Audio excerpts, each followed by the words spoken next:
વિંછિયા કેસની રવિવારના રોજ મહાસંમેલન યોજાવા જઈ રહ્યું છે, જેમાં મોટી સંખ્યામાં કોળી ઠાકોર સમાજના આગેવાનો, યુવાનો, તમામ દિગ્ગજ નેતાઓ છે એ પણ ઉપસ્થિત રહેવાની સંભાવનાઓ છે હાલ વ્યક્ત કરવામાં આવી રહી છે. આ તમામ મુદ્દા પર વાતચીત કરશે અત્યારે આપણી સાથે ઉપસ્થિત છે પિન્ટુભાઈ, કોળી સામાજિક કાર્યકર્તા છે તેઓ, અને તેઓ પણ વિંછિયા ખાતે જવાના છે. રવિવારના દિવસે આ મહાસંમેલન યોજાવા જઈ રહ્યું છે. પિન્ટુભાઈ, વિંછિયા માટે હવે શું અપડેટ્સ છે? શું તમામ નેતાઓ અને એની સાથે સાથે યુવાનો, આપની સેના છે એ તૈયાર છે વિંછિયા જવા ખાતે? 9/3/2025 રોજ જે સમસ્ત કોળી અને ઠાકોર સમાજ દ્વારા જે વિંછિયા 9/3/25 રોજ જે મહાસંમેલન ગોઠવવામાં આવ્યું છે સ્વ ઘનશ્યામભાઈ રાજપરાના ન્યાય માટે, તો ત્યાં કોળી અને ઠાકોર સમાજના તમામ સંગઠનો, તમામ લોકો, રાજકીય લોકો, તમામ લોકો ત્યાં એક મંચ ઉપર આવશે અને એક જગ્યાએ ત્યાં હાજર થશે. એટલે હું તો એટલું જ કહેવા માંગીશ કે જે આવે તો ઘરે મૂકીને આવે. માત્ર હું કોળી છું, મારે મારા સમાજ માટે ત્યાં જવું જોઈએ. કે હું ઠાકોર છું, મારે મારા સમાજના હક અધિકાર અને જે સમાજ સાથે અન્યાય થઈ રહ્યો છે એના માટે અવાજ ઉઠાવવા માટે મારે સમાજની સાથે જવું જોઈએ. એવા જ લોકો વિંછિયાની અંદર આવે. કોઈ પણ પાર્ટીના લોકો નહીં, કોઈ ભાજપના, કોઈ આમ આદમીના, કોઈ કોંગ્રેસના, એવા કોઈ પણ રાજકીય નેતાઓની જરૂર નથી. માત્ર કોળી અને ઠાકોર સમાજના નેતા, આગેવાનોની વિંછિયાની અંદર જરૂર છે. એટલે કે જે કોઈ નેતાઓ, આગેવાનો આવે તે પાર્ટીના પટ્ટાઓ ઘરે મૂકી અને પોતે સ્ટેજ ઉપર ખુરશી પોતાની ધારણ કરી શકે છે. બાકી કોઈ પક્ષવાળા ત્યાં ના આવે. હું એટલું તો જાહેરમાં કહીશ. ઓકે, આપના ત્યાંથી વિરમ ગામથી છો આપ, આપના ત્યાંથી કેટલા લોકો વિંછિયા ખાતે જવાના છે આપની સાથે સાથે? અમારા ત્યાંથી હજારોની ટીમમાં વિંછિયા મુકામે જશે. કારણ કે કાલે પણ મારે 2 દિવસથી આ ચર્ચા ચાલુ છે. લોકો ફોન કરી અને જણાવતા હોય છે કે પિન્ટુભાઈ તમે ક્યારે નીકળવું છે આપણે, અને કેટલા વાગે ત્યાં પહોંચવાનું છે. એટલે મને એવું લાગે છે કે હજારોની સંખ્યામાં અમે વિંછિયા મુકામે, વિરમગામ તાલુકાના થાય એટલે નળકાંઠા વિસ્તારમાંથી હજારોની સંખ્યામાં અમે વિંછિયા મુકામે પહોંચવાના છીએ. અને અમારે જવું પણ જોઈએ, કારણ કે અમારા સમાજની લડાઈ છે, અમારા હક અને અધિકારની લડાઈ છે. માત્ર ચૂંટણી પૂરતો કોળી અને ઠાકોર સમાજનો ઉપયોગ કરવામાં આવે છે. આ પ્રથમ સંમેલન એવું થશે કે જ્યાં આખા ગુજરાત ભરમાંથી તેની નોંધ લેવામાં આવશે. આજ દિવસ સુધી કોઈ પણ જગ્યાએ કોળી અને ઠાકોર સમાજનું મહાસંમેલન યોજવામાં નથી આવ્યું, પરંતુ આ પ્રથમ સંમેલન એવું છે કે જ્યાં કોળી સમાજના અને ઠાકોર સમાજના બંને લોકો એક મંચ ઉપર આવશે. એટલા માટે અહીં જવું ખૂબ જરૂરી છે.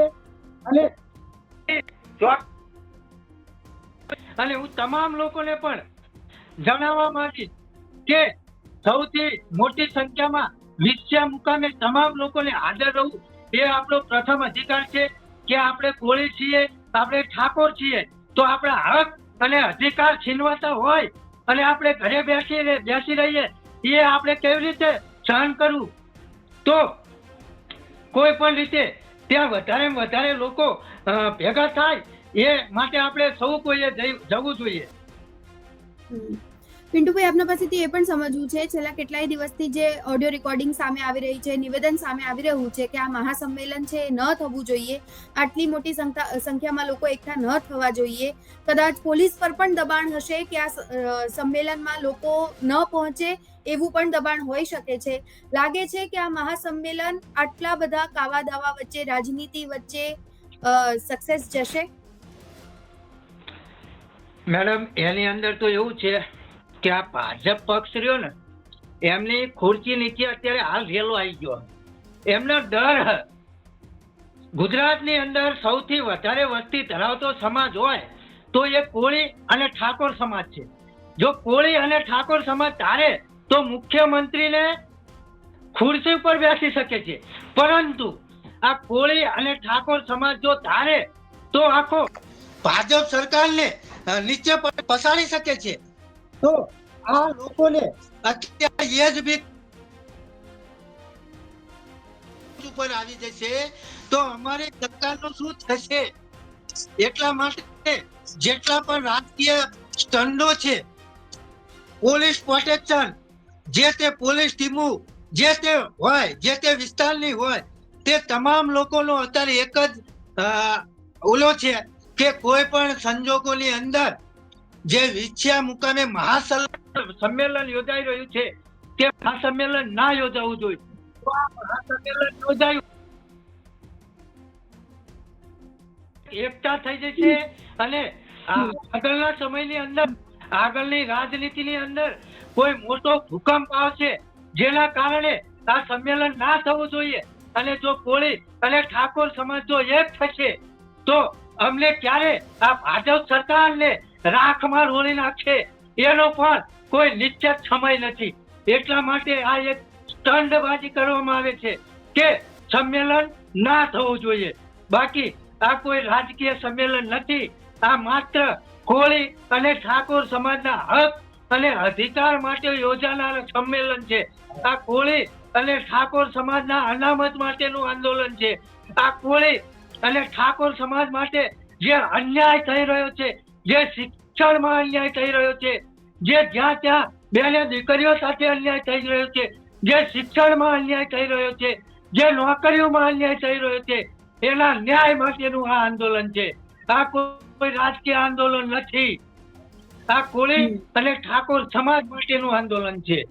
તમે જોઈ રહ્યા છો કે ઘણી જગ્યાએ કોળી અને ઠાકોર સમાજની બેને દીકરીઓ સાથે બળાત્કાર, એ બાદ એમને મોતને ઘાટ ઉતારી દેવામાં આવે છે. કોઈ પણ જગ્યાએ લોકોને મર્ડર કરી દેવામાં આવ્યું. હમણાં તમે જોયું કે વિછિયાની અંદર મર્ડર થયું. એ પછી અમારા બહાર પણ એક જગ્યાએ જ્યાં વલ્લાજો જાન લઈને જતો, એ વલ્લાજાનું મર્ડર થયું. એટલે હંમેશા કોળી ઠાકોર સાથે કેમ અન્યાય થાય છે? શું કોળી ઠાકોર સમાજના આગેવાનો પક્ષની અંદર બોલતા નથી એટલા માટે? પરંતુ હવે એવું નહીં થાય. કોળી અને ઠાકોર સમાજ જાગૃત સમાજ થઈ ગયો છે. અને જો વિછિયાની અંદર આ મહાસંમેલન જો સક્સેસફુલ થયું તો હું એવું માનું છું કે ભાજપ સરકારની ખુરશી હેઠળ એલો આવશે. અને શાસક સમાજના નિર્માણ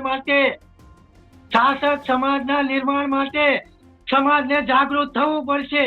નકે જે શાસક સમાજ હોય એની બહેન દીકરીઓ સાથે કોઈ દિવસ અન્યાય નતો થતો, એની સમાજ સાથે કોઈ દિવસ અન્યાય નથી થતો. જેનો પક્ષ મજબૂત એની સાથે કોઈ દિવસ અન્યાય નથી થતો. આપણે સૌ કોઈ જાણીએ છીએ. કોઈ દિવસ તમે સાંભળ્યું કે પટેલની દીકરી સાથે અન્યાય થયો? કોઈ દિવસ સાંભળ્યું તમે કે બ્રાહ્મણની દીકરી સાથે અન્યાય થયો? કારણ કે એમનો પક્ષમાં એક પ્રકારનો આમ ખુરશી ઉપર એમનો તેવર એટલું છે કે એમની સાથે અન્યાય ના થાય. પરંતુ કોળી અને ઠાકોર સમાજના જે નેતાઓ, જેને અમે આગળ ચૂંટીને મેકલ્યા છે, એવા નેતાઓ પોતાની ખુરશી બચાવવા માટે એક પણ શબ્દ નથી બોલતા. ચાહે સમાજ કોઈ પણ હદ સુધી જતા રહે, કઈ પણ ઠાકોર સમાજ ખાડામ જઈ પડે, પણ એમને ખુરશી બચાવવા માટે એક પણ શબ્દ નહીં બોલે. આટલું હું ચોક્કસથી કહીશ. બિલકુલ. કુંવરજીભાઈ બાવળિયાની અને પૂર્વ સરપંચની ઓડિયો ક્લિપ છે, વાયરલ થઈ અને ત્યારબાદ જે આખો હાઈ વોલ્ટેજ ડ્રામા થયો એ પણ આપણે બધાએ જોયું છે. પરંતુ ત્યારબાદ કુંવરજીભાઈ બાવળિયાના સમર્થકો છે એ પણ મેદાનમાં આવી ગયા હતા. લાગે છે કે એ ઇમ્પેક્ટ કરશે, કારણ કે હવે તો રિક્વેસ્ટ કરવામાં આવી રહી છે, વિનંતી કરવામાં આવી રહી છે તેમના સમર્થકો દ્વારા કે તમે અહીં આ મહાસંમેલનમાં ન જોડાઓ, અને જો તમારે મદદ કરવી હોય ઘનશ્યામભાઈના પરિવારને તો કંઈક અલગ રીતે રૂપિયા ભેગા કરીને આપણે તમામ લોકો કરી શકીએ છીએ. આવા પ્રકારના નિવેદન છે એ સામે આવવા લાગ્યા છે. તો આ નિવેદનને આપ કઈ રીતે જુઓ છો? પ્રથમ વાત તો મેડમ એવી છે કે જે વિછિયા મહાસંમેલન થઈ રહ્યું છે તે કોઈ કુંવરજીભાઈના વિરોધ માટે નથી થયું. એ માત્ર સમાજના હક અધિકાર, સમાજ સાથે અન્યાય એના માટે થઈ રહ્યું છે. તો કુંવરજીભાઈના જે સમર્થકો જે આવ્યા છે તે આવ્યા હોય તેમને મુબારક, આપણે કોઈ એમાં લેવા દેવા નથી. પરંતુ આ સોશિયલ મીડિયા, આપના મીડિયા થ્રુ, ગુજરાત તક થ્રુ એ તમામ લોકોને હું એટલું જણાવીશ કે ઘનશ્યામભાઈ રાજપરાનું જ્યારે મર્ડર કરી દેવામાં આવ્યું ત્યારે તમે બધા ક્યાં હતા, ક્યાં જઈને બેઠા હતા, કઈ દિશા તમે હતા, એ તમને પોતાને જાણ નથી કે સમાજ સાથે આટલો અન્યાય થયો, સમાજના વ્યક્તિનું મર્ડર થયું, છતાં તમે એક પણ શબ્દ આજ દિવસ સુધી સમર્થકો નથી બોલ્યા. પરંતુ જ્યારે સંમેલનની વાત આવી એટલે તમામ લોકો અત્યારે સોશિયલ મીડિયાની અંદર ઘણું બધું, મેં પણ સોશિયલ મીડિયાની અંદર હું પણ જોતો હોઉં છું, એટલે તો હું એમને એક સ્પષ્ટતા કરાવીશ કે આ કોઈ રાજકીય સંમેલન નથી, આ કોઈ કુંવરજીભાઈનો વિરોધ માટેનું સંમેલન નથી. આ માત્ર કોળી અને ઠાકોર સમાજના હક અધિકાર માટેનું આંદોલન છે, એના માટેનું એક સંમેલન છે. તો તમારે તો કોળી અને ઠાકોર સમાજની એકતા માટે તમારે તો એને સમર્થન કરવું જોઈએ. અને હું માનું છું ત્યાં સુધી કુંવરજીભાઈ બાવળિયાએ પોતે પણ ત્યાં હાજર રહેવું જોઈએ, કારણ કે લોકો અત્યારે કુંવરજીભાઈના ઉપર આંગળી લાંબી કરી રહ્યા છે કે કુંવરજીભાઈના ઈશારે આ બધું થઈ રહ્યું છે. તો ખરેખર કુંવરજીભાઈને પણ ત્યાં હાજર રહેવું જોઈએ, કારણ કે આ આપણા સમાજની એક સંમેલન છે અને આ સંમેલનની અંદર જો તમે જો આનું તમામ વહીવટ કરો તો ખૂબ જ સારું કહેવાય. એટલે હું એ સમર્થકોને પણ કહીશ કે તમારે આનો વિરોધ નહીં, પરંતુ તમારે આમને સમર્થન કરવું જોઈએ કે સૌ પ્રથમ વખત કોળી અને ઠાકોર સમાજ બંને એક મંચ ઉપર આવી રહ્યા છે, તો આ ઘણી ખુશીની વાત કહેવાય. એટલે આ વાતને હું બિલકુલ વખોડી કાઢું છું. જે વિરોધ સંમેલનનો કરી રહ્યા છે તે વાતને હું એક વખોડી કાઢું છું. અને આ લોકોને હું કહેવા માંગીશ કે તમારે પણ આ સંમેલનને સમર્થન આપવું જોઈએ. અને ખાસ કરી અને કુંવરજીભાઈ બાવળિયા સાહેબ જે એક સમાજ માટે જે લડી રહ્યા હોય અથવા તો જે એમને મદદ કરી હોય,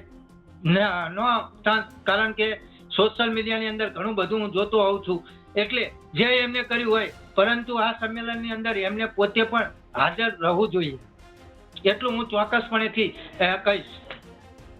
okay, thank you so much Pintubhai, આપ અમારી સાથે જોડાયા અને તમામ માહિતી આપી, વાતો કરી તે બદલ ખૂબ ખૂબ આભાર આપનો. તો હવે જોવું ખૂબ જ રસપ્રદ રહેશે કે રવિવારના રોજ જ્યારે આ મહાસંમેલન યોજાય છે ત્યારે કોણ કોણ તેમાં હાજરી આપે છે, કયા દિગ્ગજ નેતાઓ આવે છે અને શું સાચે જેમ પિન્ટુભાઈએ કીધું કે કુંવરજીભાઈ બાવળિયાને આવવું જોઈએ, એ સાચે આવે છે કે કેમ, એ તમામ મુદ્દાઓ પર રહેશે ગુજરાત તકની નજર. અત્યારે બસ આટલું જ, ફરી મળીશું નવી અપડેટ્સ સાથે. નમસ્કાર.